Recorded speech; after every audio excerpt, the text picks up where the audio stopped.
Document, Agenda. One quick note, just a logistical issue for everyone. We'll primarily be using the chat function throughout the meeting today to submit questions throughout the presentation. Please do go ahead and use that. I do want to do a quick sound check, and we have a very large audience today, but if a few of you can just let me know, are you able to hear us okay here at DWR?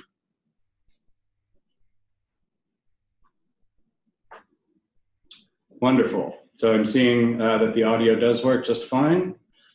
So at this point, again, I just want to thank everyone for attending, and I will go ahead and hand it over to Kamiar for some opening remarks.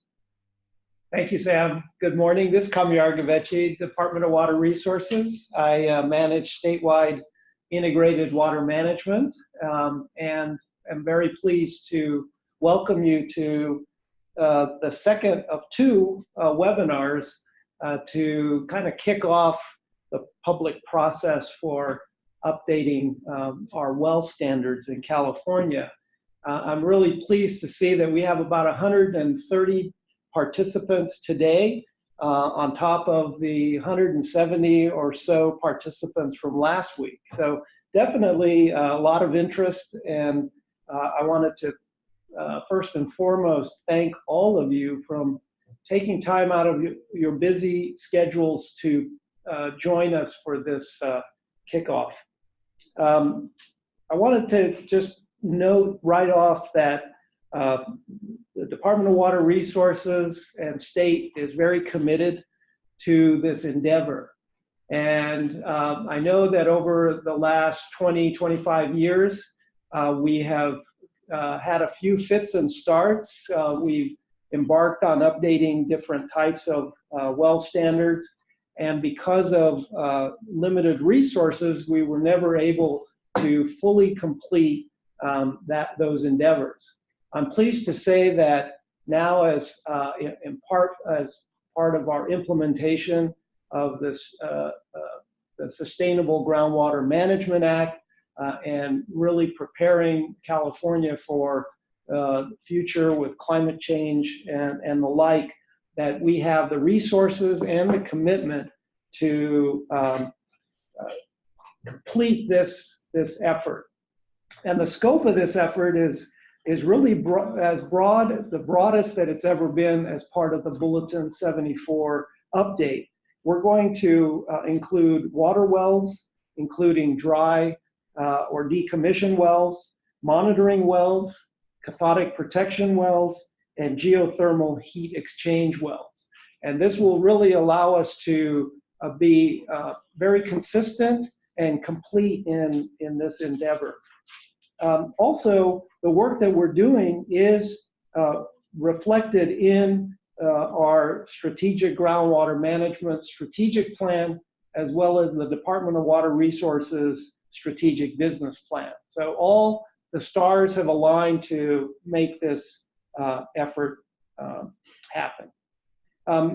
This is going to be about a 2.5 year endeavor. We anticipate that about 2 years from now, we will have a public review draft of Bulletin 74, and that will go out for public comment, and we will incorporate those in a final plan in the summer of 2021.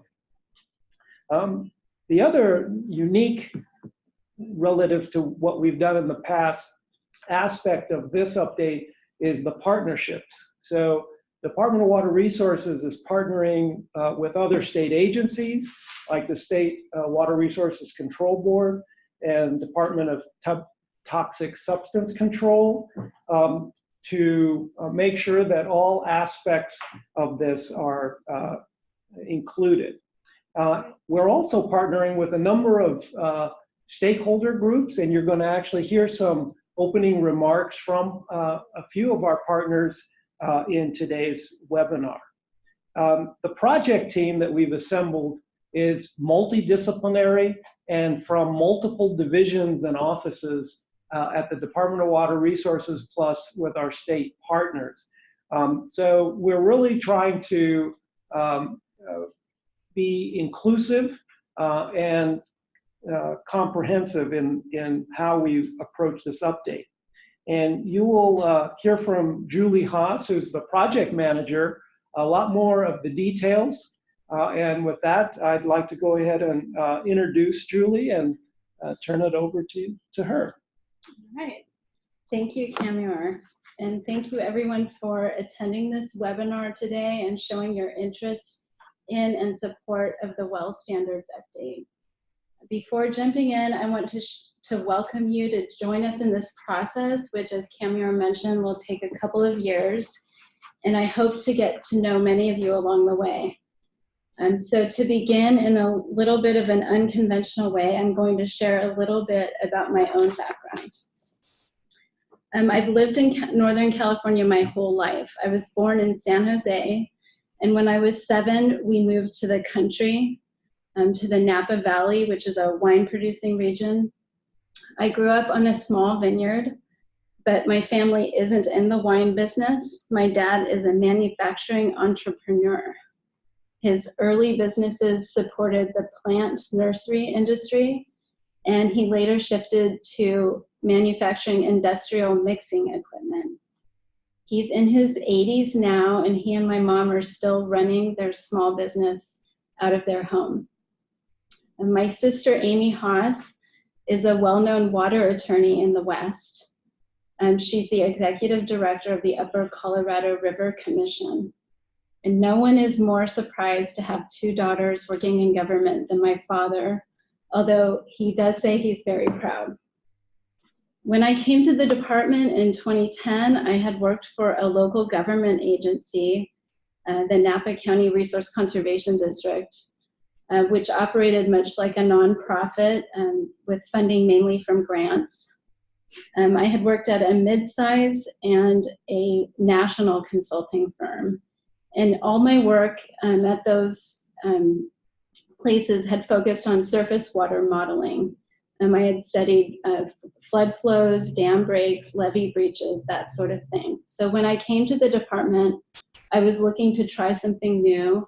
And Mike Floyd, who had a history with the well standards, said, "I've got just the thing." So he started me on a project to update the geothermal heat exchange well standards in 2012. And my experience managing that project is how I got this current assignment to update Bulletin 74. When I'm not working for the department, I'm busy taking care of my family. I have an 8-year-old daughter who broke her arm just 2 weeks before summer break. And when I have spare time, which is increasingly rare, I prefer to be in the water, swimming or paddling. So now that I've put myself out there a little bit, my real intention with that is just to make you feel welcome, to approach me and work with my team on this project. So without further ado, let's get started. We've got a great project team. Our partners, our external partners, have renewed energy in this update, and there's heightened awareness of the importance of groundwater protection. This current effort was initiated about a year ago when some of our partners met with our executive office and received a commitment to update the standards. Those partners are attending today, and I'd like to give them an opportunity to say a few words about what this update means to their organizations. So let's begin with Amy Rutledge from the California Conference of Directors of Environmental Health. Wonderful. Thanks for the intro. So Amy, you've been unmuted. We really appreciate you delivering some opening remarks and invite you to chime in. Okay, I unmuted myself too, so hopefully everyone can hear me. Yes, we can hear you just fine. Okay. So my name's Amy Rutledge. I'm the division chief at Kern County Environmental Health, one of the regulatory agencies that is part of the California Conference of Directors of Environmental Health. And the conference, CCDH, really appreciates the opportunity to participate in this process of updating the standards with DWR and the partners that they've put together. Our association covers all 62 environmental health districts in the state of California, and we oversee a wide variety of health programs, including for the most part, the permitting process for well construction in most of those local jurisdictions. We do cover all 58 counties, as well as a couple incorporated cities that have their own jurisdictions. So in the past, like Julie said, the geothermal heat exchange wells, our conference also works with some outside partners, as well as those that are not part of the environmental health function, but still have permitting authority, to go through and try to make some changes and update those standards, because they are a bit out of date. So we started that process back in 2010, and we came up with some recommendations. And for the last year, we have actually been working to update even those 2010 updates that we had put together previously. And we feel like this is a really good time to initiate this process, like Kamar and Julie said, in relation to the Sustainable Groundwater Management Act and how it affects every jurisdiction. So, again, we just really appreciate the process and the efforts that Julie has put forward and cooperated with us in getting this partnership developed and off the ground. So we are here, and we're just as excited as Julie is to get the standards updated. Wonderful. Thank you very much for those remarks, Amy. Okay, thanks, Amy. Next, we're going to hear from Dave Schulenberg with the California Groundwater Association. Okay, David, you're there? Good morning, everybody. Yes, I am. Can you hear me? Yes, just fine. Thank you. Wonderful. Good morning. My name is Dave Schulenberg, and I'm the Executive Director for the California Groundwater Association. The California Groundwater Association was founded in 1948 and is a nonprofit organization which includes membership from all sectors of the California groundwater industry, including water well drilling, pump contractors, manufacturers, suppliers, engineers, geologists, and members of the regulatory community. And the California Groundwater Association is also an affiliate state member of the National Groundwater Association. Beginning in 2010, the association continued and began working with the revision committee that started the Bulletin 74 revision, and this composed of volunteer members from the well industry and the regulatory agencies, meeting periodically and diligently discussing topics and issues of concern in updating the bulletin. And I know that resulted in a draft version 4 document that was issued in 2013.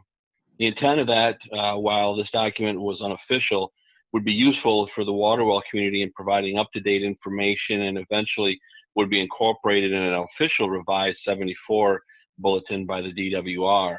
And now that this time has come, we commend Julie and the staff at DWR for commencing this undertaking, and continue to offer our assistance and any assistance that our membership can provide along the way. And it only needs to be asked. So we really appreciate being here and being part of this endeavor. Wonderful. Thank you, David. And then finally, Julie. Okay, thanks, Dave. Finally, Aaron Button with the State Water Resources Control Board. Hi, everybody. So my name's Aaron. Thank you for the introduction, Julie. So I'm a professional geologist with the State Water Board in the GAMMA program. That's the Groundwater Ambient Monitoring and Assessment Program. And I just want to let everybody know that we appreciate this opportunity to help this process in updating the well standards and are in full support of the Department of Water Resources as they move through this process. So we identify this as a really necessary step to protecting California's groundwater and offer our assistance if and when necessary. And then just so everybody knows, upon completion of these well standards, we do intend to update our model well ordinance to reflect the most recent well standards documents, in addition to anything else that requires an update. So again, we look forward to working with the stakeholders and the Department of Water Resources through this process. Thank you. Thanks, Aaron. No problem. Thank you, Aaron. So in just a moment here, we'll shift gears and start walking through the presentation that DWR has developed for the day. I do want to remind folks, if you have questions, we'll be breaking at specific points during the slides to give you the opportunity to use your chat function and send any questions or comments you have in. That said, if something doesn't quite come across clearly, or you need a little clarification during the slides, please do feel free to go ahead and chime in, again, using that chat function, and we will endeavor to answer it as we're moving through the material here. So in just a moment, I will hand things over to Julie, who will start the presentation.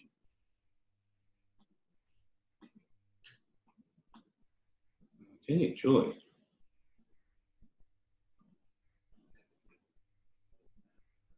Just click the kickoff meeting.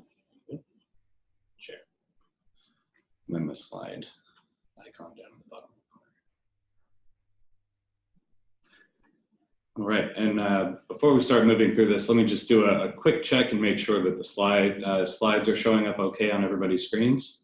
Text, updating Bulletin 74, California Well Standards. Great, looks like everything's going just fine. So Julie, let me hand it over to you. Okay. Text, webinar objectives. So I want to review our objectives for today's webinar. The first one is to educate interested stakeholders on the Bulletin 74 Well Standards Update process, including opportunities to provide input and participate. And the second objective is to receive input on the proposed process and timeline from you all. So I just wanted to note a couple things, just due to the technical, detail-oriented nature of the standards and the limited time we have here today, we ask that you hold your technical comments and provide them to us by the means that we'll describe later in this presentation. And the second thing I wanted to point out is that we've called this a kickoff webinar, and so it may give the impression that we're starting on day one today. But since our executive briefing a year ago, we've been creating a foundation for the work to come, forming a team, building capacity, conducting some research. So we've been gearing up, and now we've reached the point where we're ready to open up the process publicly and to our external partners and begin the next phase. Text, overview of presentation. So here's an overview of the presentation. I'll start out by providing some background on the standards so that we're all on the same page about the scope and purpose of this document. I'll talk about the need for the update.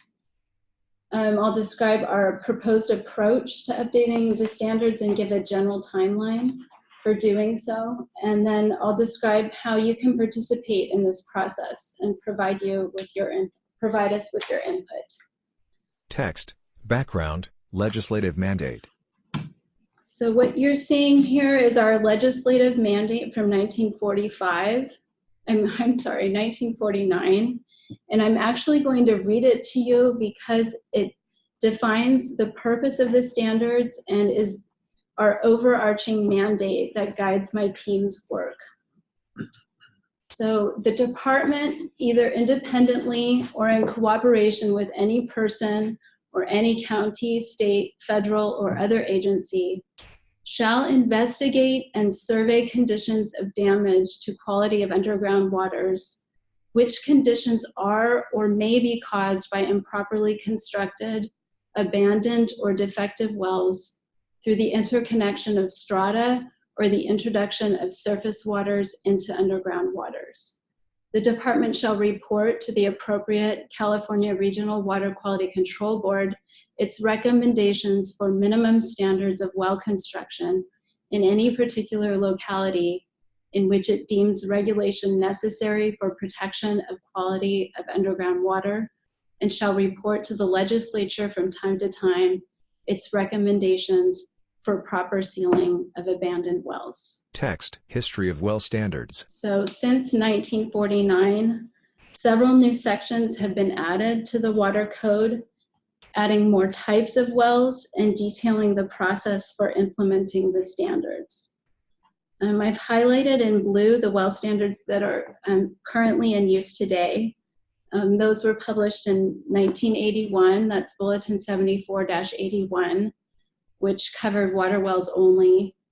Then in 1991, there was a supplemental draft published, Bulletin 74-90, which included updates to the water well standards and added monitoring wells and cathodic protection wells. And then in 1999, we published draft geothermal heat exchange well standards.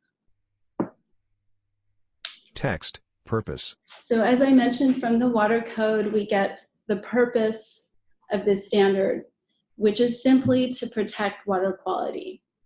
The statewide minimum construction and destruction standards are meant to prevent wells from becoming preferential pathways for pollutant movement. Text, scope. We also get our scope from the water code. It mandates minimum statewide standards for the construction, maintenance, abandonment, and destruction of 4 types of wells, defined in section 13710, water wells, monitoring wells, cathodic protection wells, and geothermal heat exchange wells. And I'm going to show you the definitions, but I'm not going to read them to you, but I do want to point out some unexpected details that might otherwise be missed. With water wells, when we refer to water wells, we always think of water supply wells, but in this definition, as you can see, there are also injection wells that are included in this definition. So, so that means that the well standards really cover things like aquifer storage and recovery wells, and as Camiar mentioned, dry wells, which are also referred to as stormwater injection wells. And then you'll see some exclusions under A and B for oil and gas wells, wells for dewatering excavations, and stabilizing hillsides. So cathodic protection wells are used to protect underground infrastructure subject to corrosion with the use of a sacrificial anode, which is expressed in this definition, but you might be interested to note that only cathodic protection wells that are 50 feet or deeper are covered by the well standards. And then monitoring wells are defined as for both monitoring of water level and water quality. And geothermal heat exchange wells, these are the types of wells that are used to heat and cool buildings by circulating fluid for heat exchange with the ground in a buried system of pipes. And you'll note in this definition, there are some temperature restrictions, which are meant mainly to separate these wells from the sort of hot geothermal wells that are regulated under DOGGR, the Division of Oil, Gas, and their standards.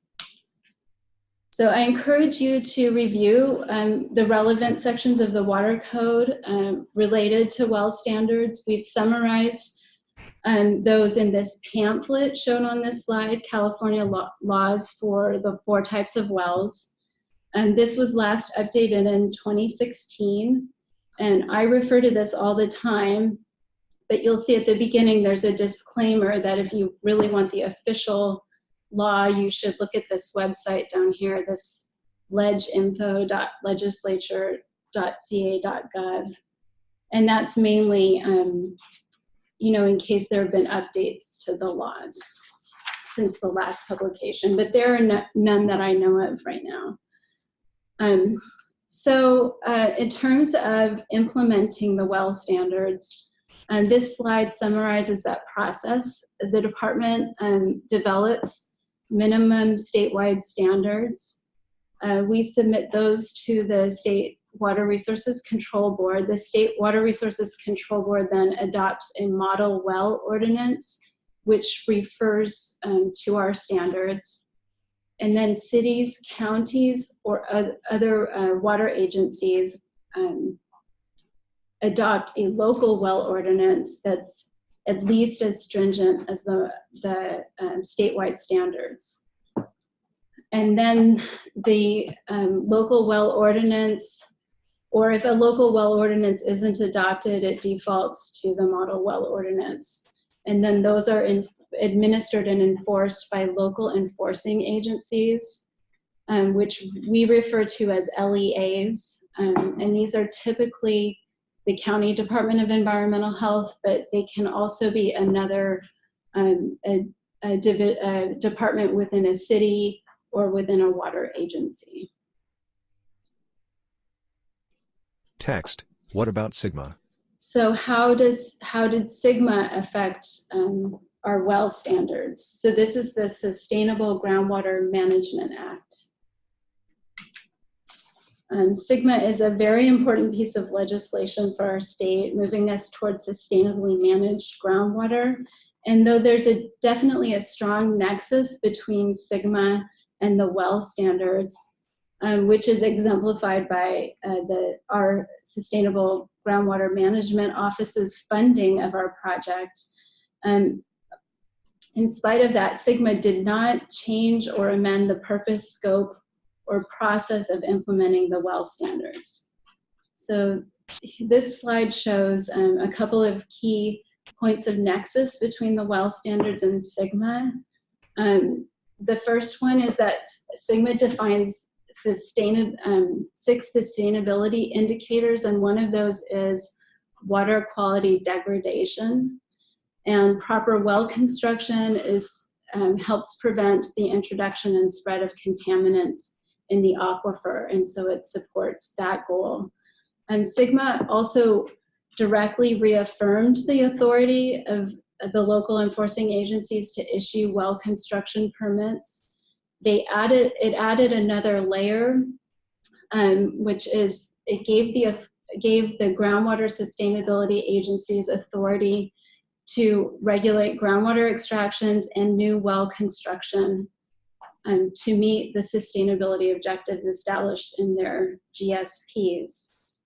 So the LEAs will still permit the actual well construction and conduct the inspection, but the GSA can determine whether the well will have an impact on the overall sustainability of the groundwater basin.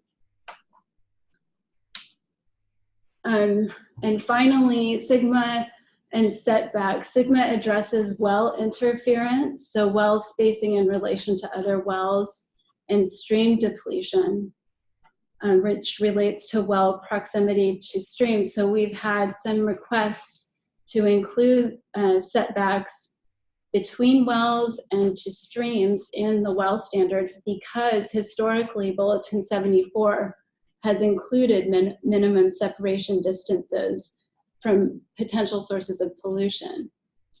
As I mentioned, because the purpose of the well standards is solely to protect groundwater quality, this is outside of the scope of Bulletin 74, but because of the nexus, we are going to continue to coordinate closely with the Sustainable Groundwater Management Office team on these related issues, and as appropriate, we will reference applicable guidelines that they may come up with regarding those two issues.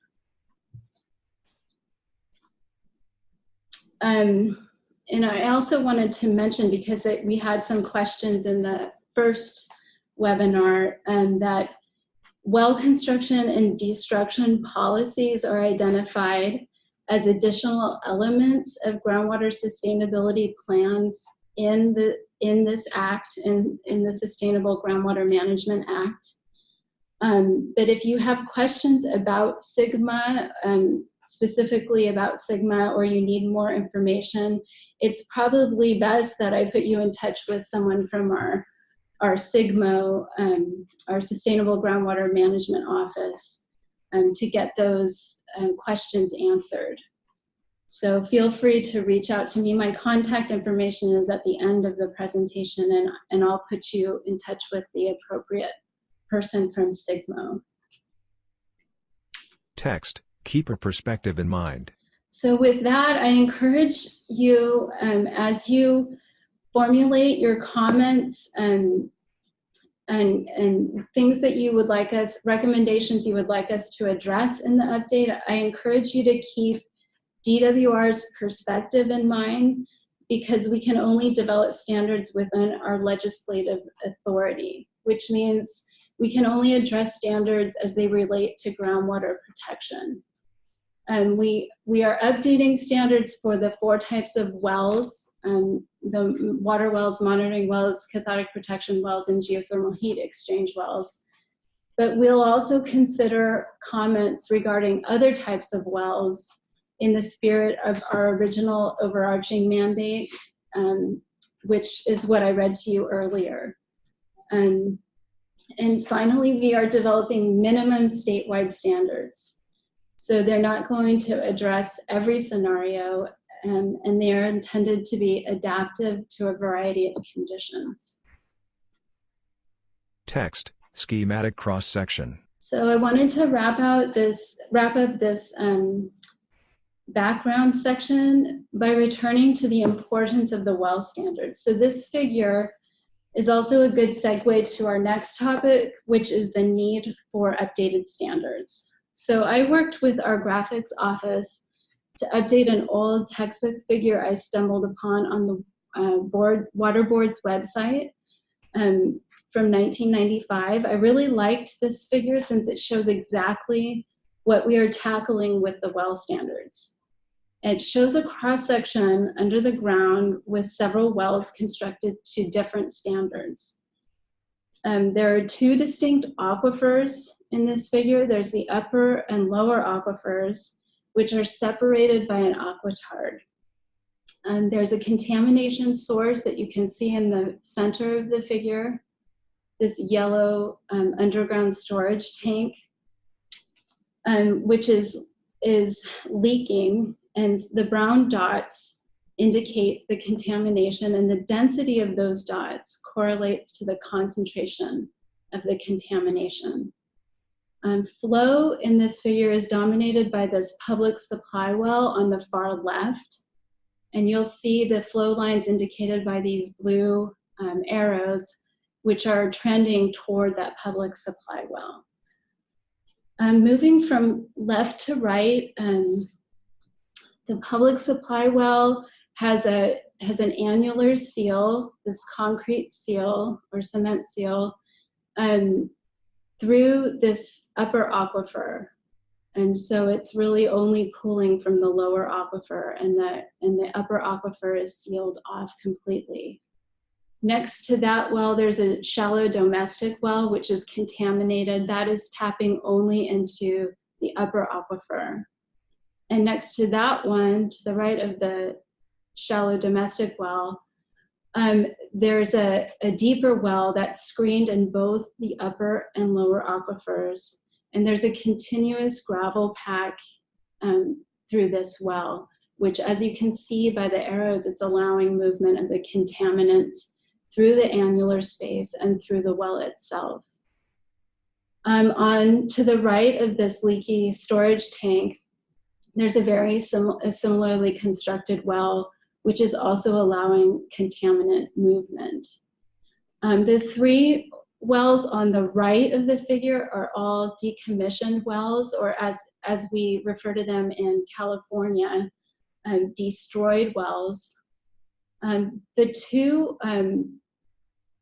two of them that show these wavy lines are basically destroyed by putting clean fill material within the casing up to the sanitary seal depth or surface seal depth, which is usually 20 to 50 feet, depending on the well type. And then that section of the casing is then filled with the impervious material, an approved sealing material, and a mushroom cap is formed, and then it's buried. So you'll see these 2 wells that have been decommissioned with the clean fill. They're very similar except for the length of that upper sanitary seal.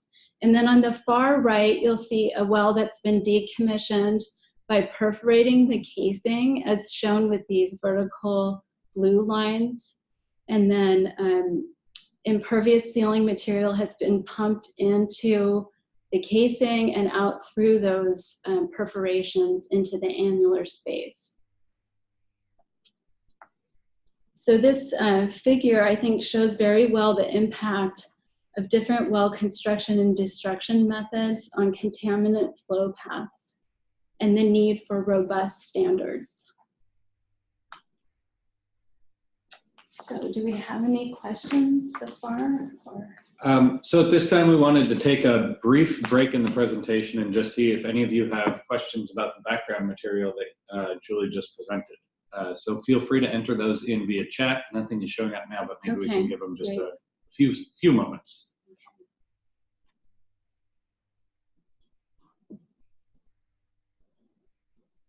All right. In the interest of moving on, if you do have any questions about the background information, feel free to continue to enter those and we'll respond to them at the next break. But go ahead, Julie. All right, so I'm going to talk a little bit about the need for updated standards. As mentioned by Amy and Dave in their opening remarks, the well standards are outdated and they're cumbersome to use because there's 3 separate documents that have to be used together, and there's issues with consistency between them. Because 2 of them remain as draft, there's been confusion about what the actual prevailing standard is. And a lot has changed since 1991. So as we mentioned earlier, the CCDEH and CGA worked cooperatively within the WWTAC, that's the Water Well Technical Advisory Committee of the CCDEH. They completed a thorough word-by-word review of the standards between 2010 and 2013. And then when we initiated this process through the executive briefing, the WWTAC reconvened and revisited those recommendations and submitted a set of 130 comments to DWR in January of this year. I've shown in the lower right-hand corner, I'm showing an example of some of their comments that they submitted. You'll see they provided the section that they're commenting on, a red line markup of the text in the standard, and then they provide comments in the right-hand column about their reasoning behind that recommendation. Text, 4 categories. And to give you a sense of the comments we received, I grouped them into 4 categories.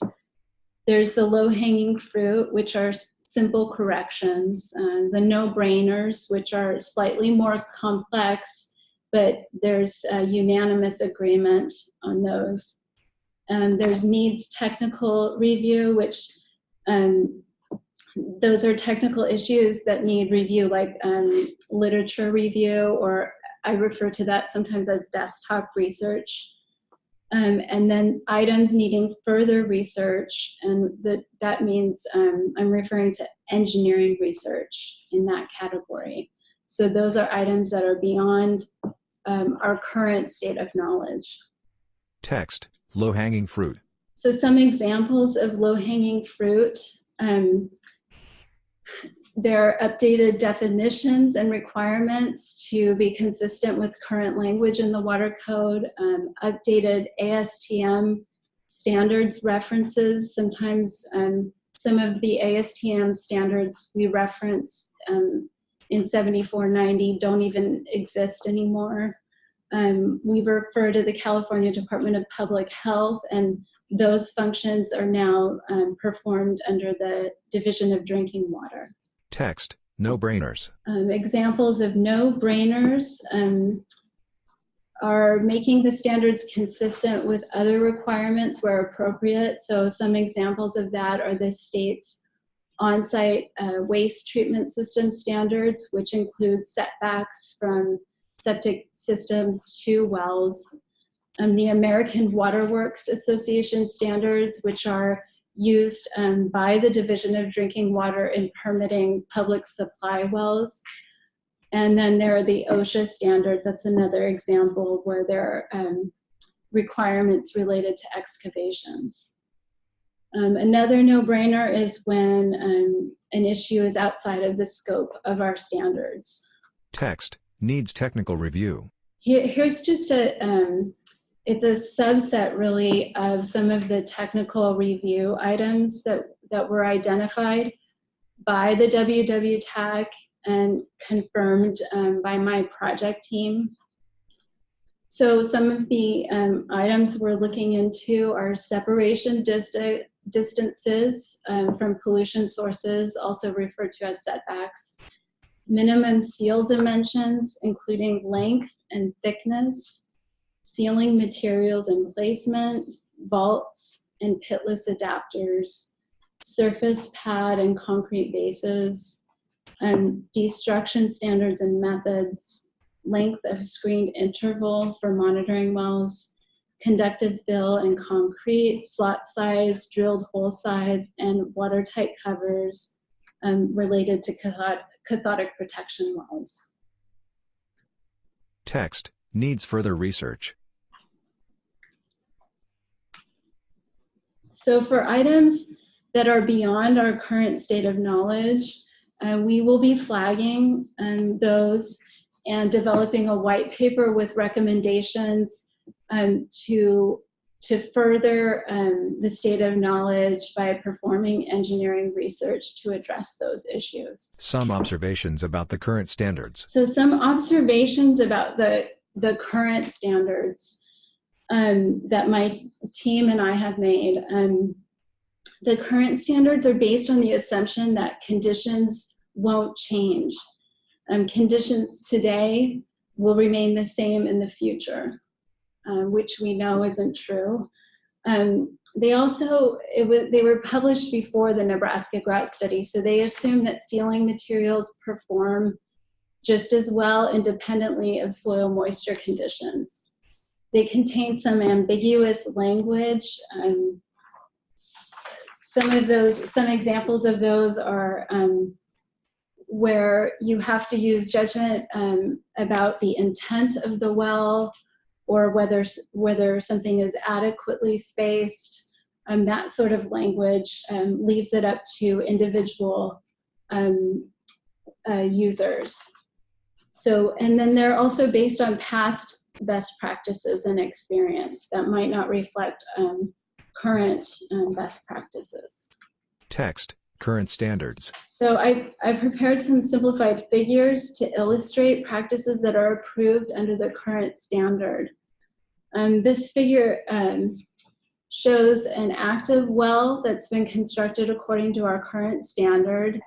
It has an operating life of maybe 25 to 50 years. When the well is built, there's no known issues with groundwater contamination. So the upper aquifer and the lower aquifer have no known pollution, in which case our standard says to go ahead and fill the annular space with a continuous gravel pack, which is permeable. And then to use our approved sealing materials to create a surface seal, which is 20 to 50 feet, depending on the purpose of the well. And then there's typically a 5-foot transition seal between the gravel pack and the surface seal. Likewise, for well destruction, our current standards say if there's no known pollution in either of these aquifers, go ahead and destroy the well by filling the casing with clean fill, and then putting impervious material in this upper sanitary seal zone.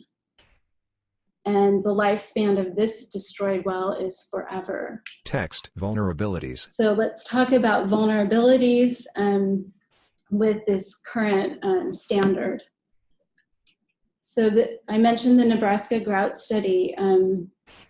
This was a seminal study that revealed some faults with the sealing materials that we currently approve in the standards, notably with bentonite slurries.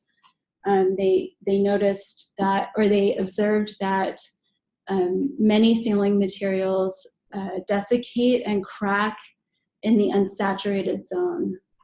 So we know that there's some vulnerabilities just inherent to the approved sealing materials, as shown here with these orange cracks. We also know that conditions change. So while there was no known pollution at the time of construction, there could be pollution in the future of the upper aquifer.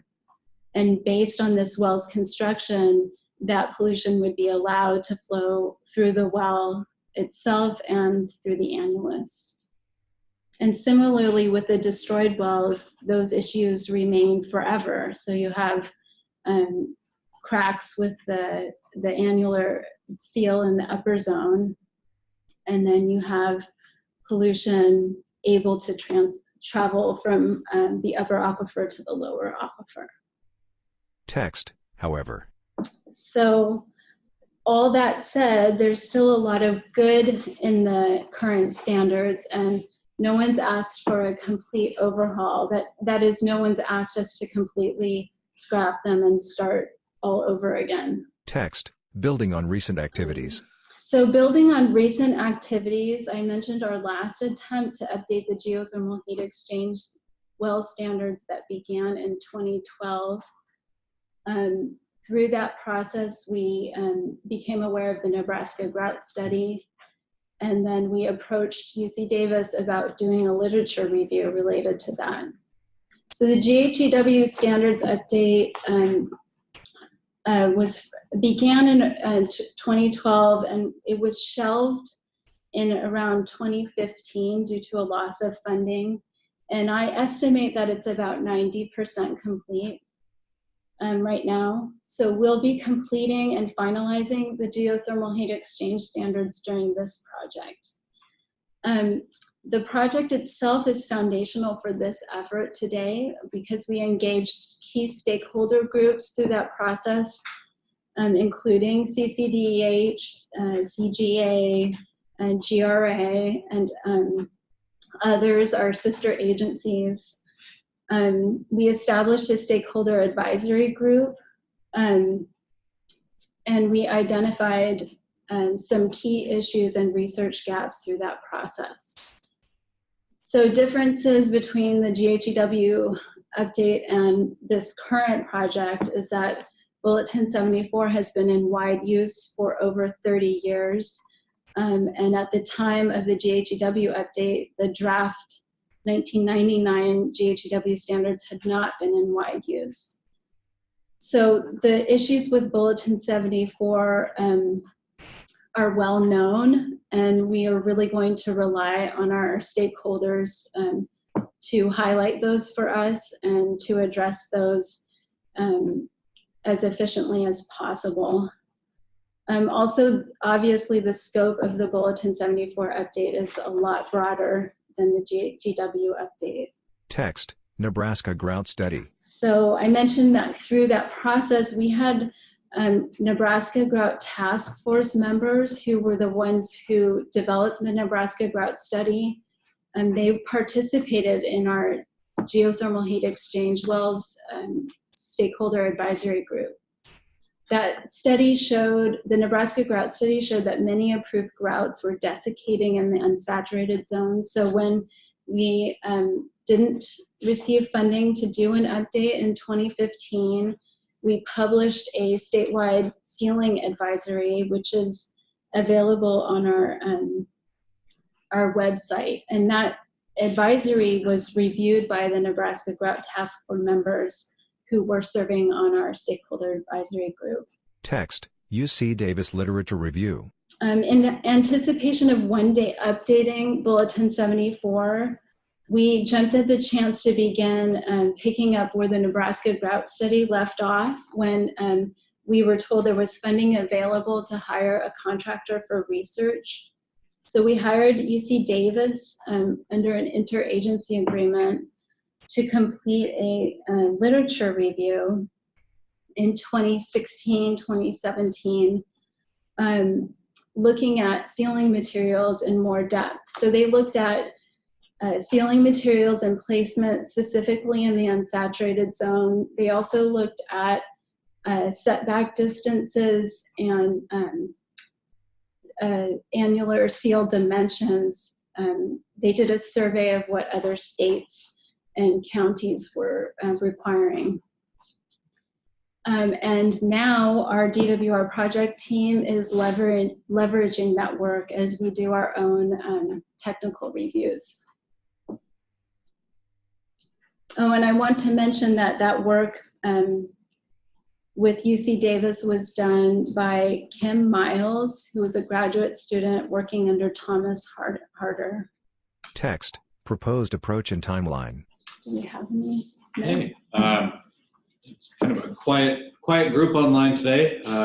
We wanted to take another brief opportunity or give you a brief opportunity to provide any questions. You've just heard a lot of technical information. So if there are any questions, please go ahead and submit those using the chat function. Okay, so now I'm going to talk about our proposed approach and timeline. Oh, I'm sorry, we do have one question that just came in, Julie. Okay. And that is the UC Davis literature review document available? It's not, it was never finalized, so what we have is a draft copy, but if that person gets in touch with me, I can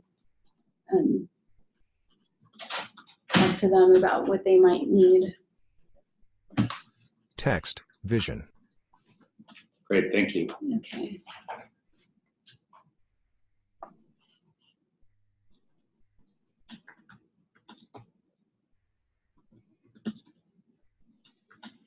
And that's the only question. Okay, all right. So our vision for the update are updated well standards that are enforceable, protective, and based on current state of knowledge and best practices. So, and then I just want to say there's some subtext here that we're not going to be completing new research under this current update. Text, progress to date. Progress to date, as I mentioned, we held the executive briefing. We formed a DWR project team. We received and reviewed the CCDH and CGA recommendations. Our project team began desktop research, and we've started our outreach efforts. Executive support. So the executive briefing was on May 23rd of 2018. And CCDEH, the water boards, and DWR participated. DWR's executive committed to updating Bulletin 74. The water boards committed to supporting DWR and adopting a model well ordinance.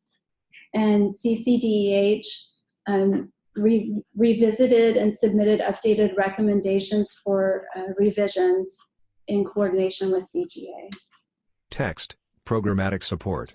We have programmatic support for this project with funding provided by the Sustainable Groundwater Management Office. The work is being managed and executed by the Division of Statewide Integrated Water Management. And our project team is from multiple divisions within DWR, SIGMO, Operations and Maintenance, the Division of Engineering, DSWIM, and the Division of Integrated Regional Water Management. These are my project team members. There are 10 engineers and geologists on the project team with a lot of great experience. They're located around the state. So for those who aren't familiar, DWR has 4 region offices: the Northern Region Office, the North Central Region Office, the South Central Region Office, and the South Region Office. Project team. And so we have folks all around the state. If you want to get in touch with someone close to you, reach out to me, and I'll hook you up with one of our team members in your area.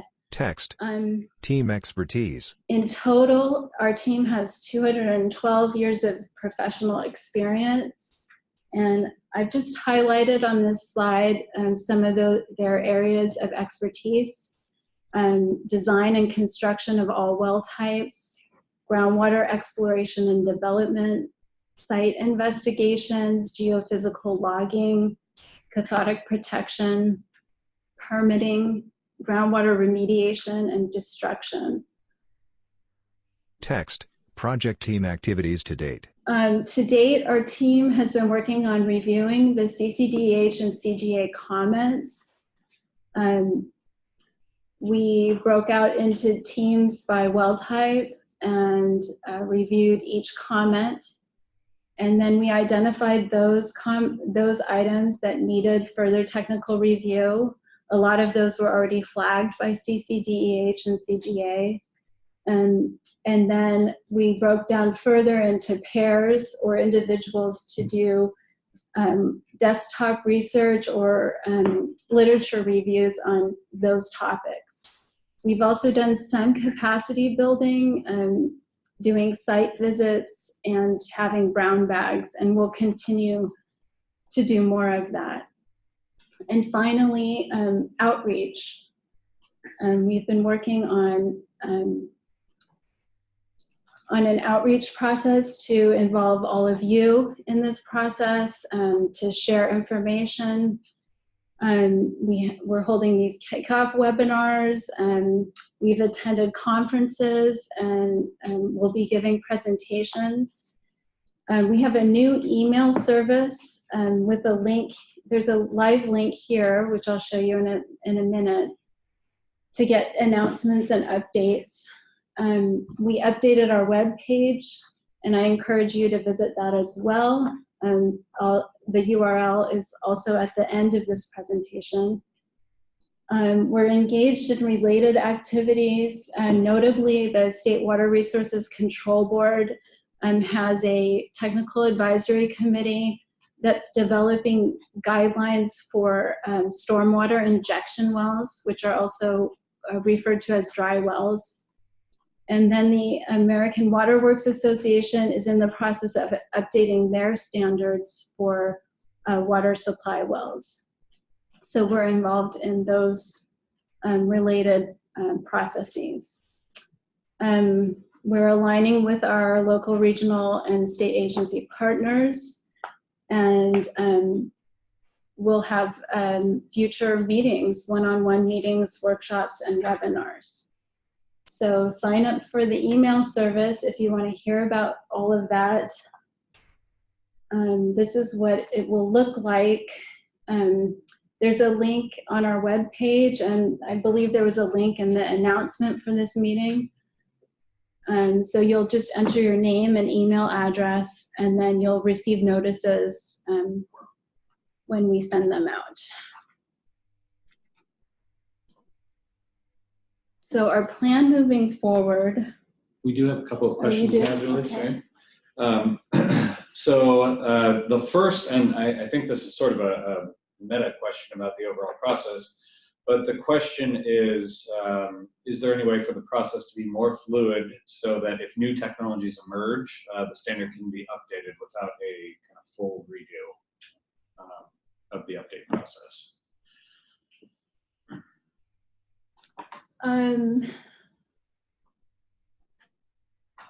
No, but that's a great suggestion. The only thing I can say is that, you know, we did kind of invent this statewide advisory publication when we didn't have funding to do the complete update. So we published an advisory, and that advisory was incorporated by some local jurisdictions into their model well ordinance. So, I mean, just off the top of my head, that would be something we could do, would be to issue advisories or addendums that could then be incorporated at the local level, because ultimately it's the local well ordinance that drillers need to comply with. And those sorts of suggestions are going to be really important as you continue reaching out to stakeholders. Right. Wonderful. Yeah. So thank you for the comment. Yeah, and please do sign up for the listserv that was just mentioned so that we can keep you all up to date on things like that. The next question, and I believe this is one of sort of the level of specificity in the standards, and specifically the individual is asking will the standards be specific if we're thinking about sealing materials and placement, including increased review of perforations? Will it specify, you know, how many cuts per foot? Will the standards be that specific?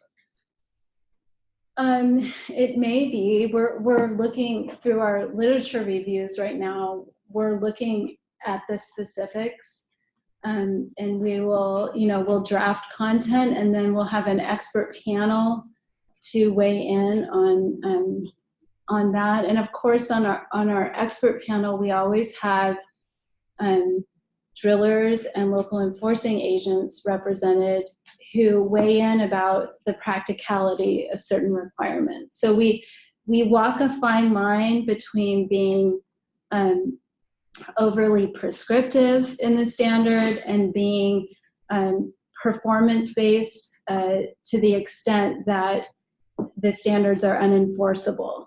I don't know if that makes sense, but you know, if you just wrote a standard that said build a well that doesn't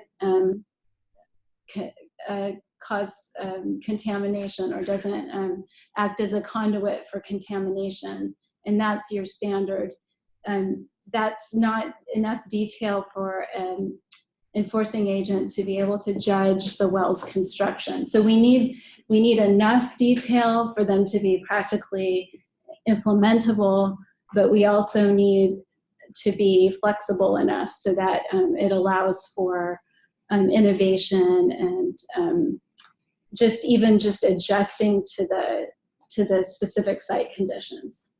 Wonderful, thank you. Text, project lifecycle and milestones. All right, so our plan moving forward, this is starting today. We're soliciting your feedback, and we'll take that into account as we have been doing with the CCDH and CGA comments. We'll develop draft content that the expert panel can review.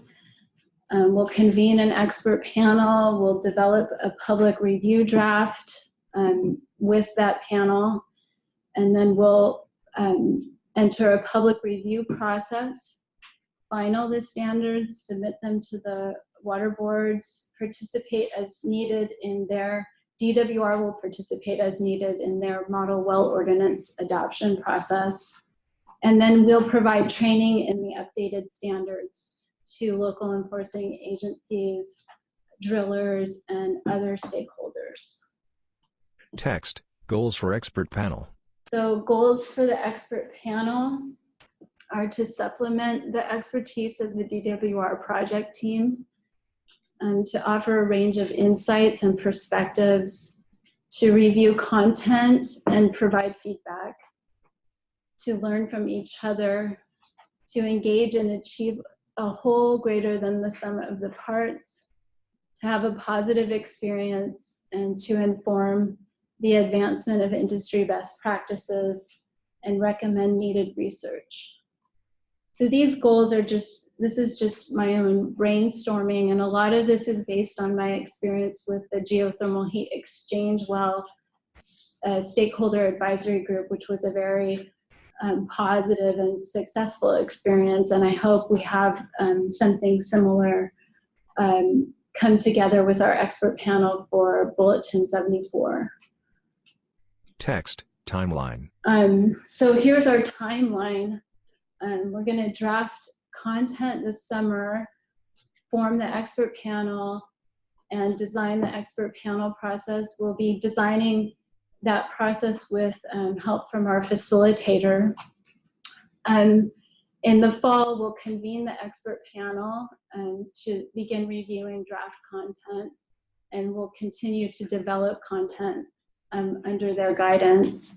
We'll prepare the public review draft the following fall to spring. We'll complete that and release it in the spring of 2021. We'll incorporate comments from the public and finalize Bulletin 74 in summer 2021 and submit the final Bulletin 74 standards to the water boards for adoption into their model well ordinance in fall of 2021. And when that's complete, we'll provide training and local assistance through the spring of 2022. Text, ways to participate. So ways you can participate. We have a comment portal set up on our website. The link is on our website, where you can submit general comments or comments about specific sections of the existing well standards. So I can pull that up for you.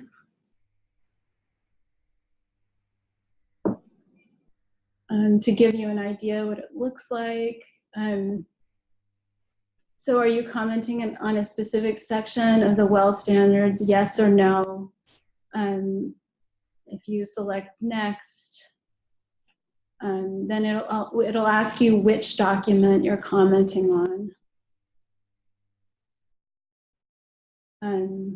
Bulletin 7481, 7490. We have a combined 7481 and 7490 online document that some of you may be familiar with.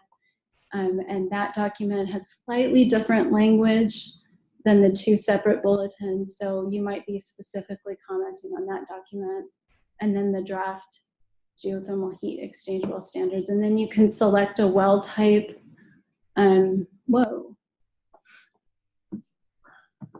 If I click on it again, oh, there it is.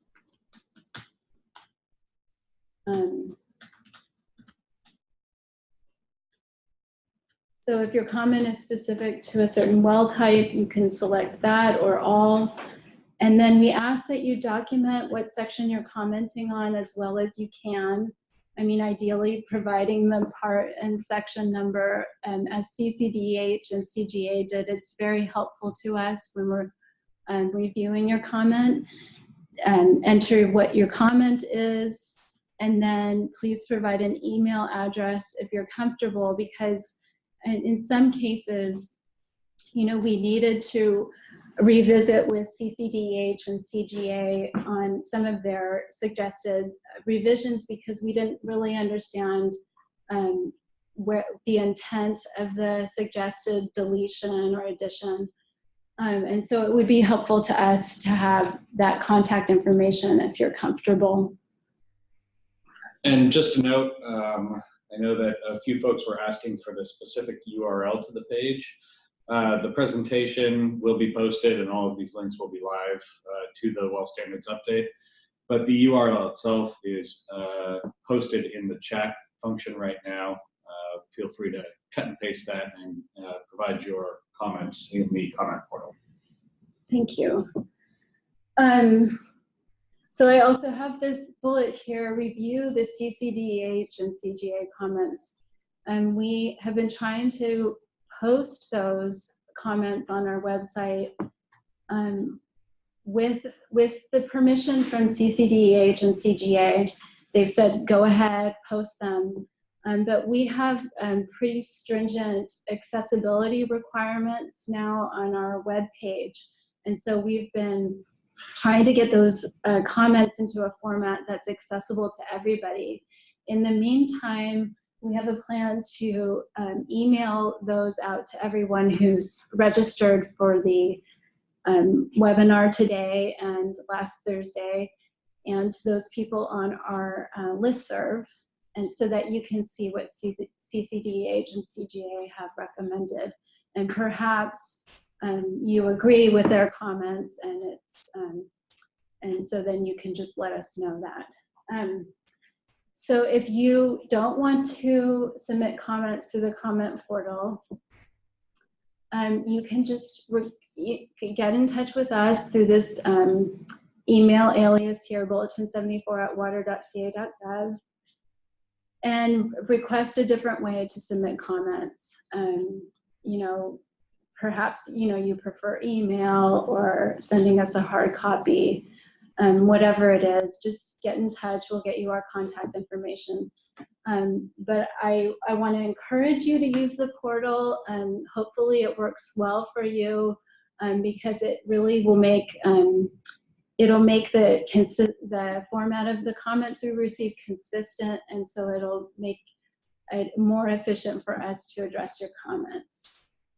Also, if you're using the portal and you find that there are some issues with it, please let us know so that we can improve it for everybody.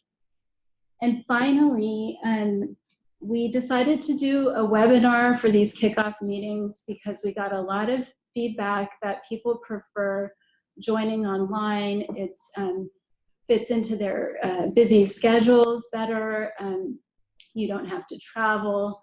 But we really value meeting with our stakeholders in person. So if you have standing meetings with your organizations or agencies, let us know and we can come to you. We can talk about, give you a status update and engage with your members that way. So we're happy to do that. And to schedule those types of meetings, do they contact you at the email address listed there? Yes, you can use this email address, and then I've also on the last slide you'll see my personal, my work Right. email. Okay. Thank you. Text, in summary. So just to summarize, we want your input. So deep, shallow, or downright boring, we dig your input. So this is really, the point of this webinar is really to get you guys engaged and to encourage you to submit your recommendations to us for the update. Text, thank you. We want to thank you, and as promised, here's my contact information, my email, phone number. Here's the general email for the update. You might get a response quicker if you use that one because it doesn't just go to me. Here are my team members. And then on the lower right, you'll see the URL for our webpage. Thank you. So we did have one final question. You touched on this just a little bit earlier in the presentation, but one of the participants asks, are there certain areas of further research needed that have already been identified by the user mentioned committee, but I'm assuming DWR or the expert panel? And specifically, they have the example of such as selecting seal materials based on soil moisture, or is that right. more specificity down the road? That is one of the areas of research we identified through the geothermal heat exchange well standards process. Because the Nebraska Grout study, what has been published of that study is really the first phase. And that first phase showed that almost everything was failing or underperforming in the unsaturated zone. They continued to do research, but those subsequent phases of the Nebraska Grout study were not published. And so we did bring the Nebraska Grout Task Force members onto our stakeholder advisory group. And, they helped us formulate the standard, the draft standards for sealing materials that way. But we really had envisioned following up, kind of picking up where that study had left off and looking in more detail at sealing materials and placement, particularly in the unsaturated zone. So that may come up again. I mean, when we had UC Davis look into this, they didn't find a whole lot more information. So it's likely that will come out as a recommendation for needed research. So thanks for the question. Anything else? That's the extent of the questions. Okay. I know a number of you had asked for the URL, and I would just really recommend people visit that webpage when they have the opportunity. There's a lot of information, and I know that will continue to be updated as the process moves forward. So please do keep that in mind. And then one person just wanted to thank you personally for leading the effort, and they say that we're in good hands with you leading it. So thank you. Yeah. I appreciate that. All right. Yeah. Any other closing thoughts? Otherwise, I think we're getting close to wrapping up here. No, I mean, our comment period is open-ended, so you're welcome to submit comments anytime. But I encourage you, if there are things that you have on your mind, you've been working with the standards for a while, and there are issues that you want to see addressed, please submit them sooner than later to give us more time to look into them and address them. Okay, well, thank you all very much for attending. Just a final reminder, since the question's been asked a number of times, the presentation will be posted, as will a video and audio recording of this webinar today. Right. All right. All right, thank you very much for joining us. Okay. Thank you.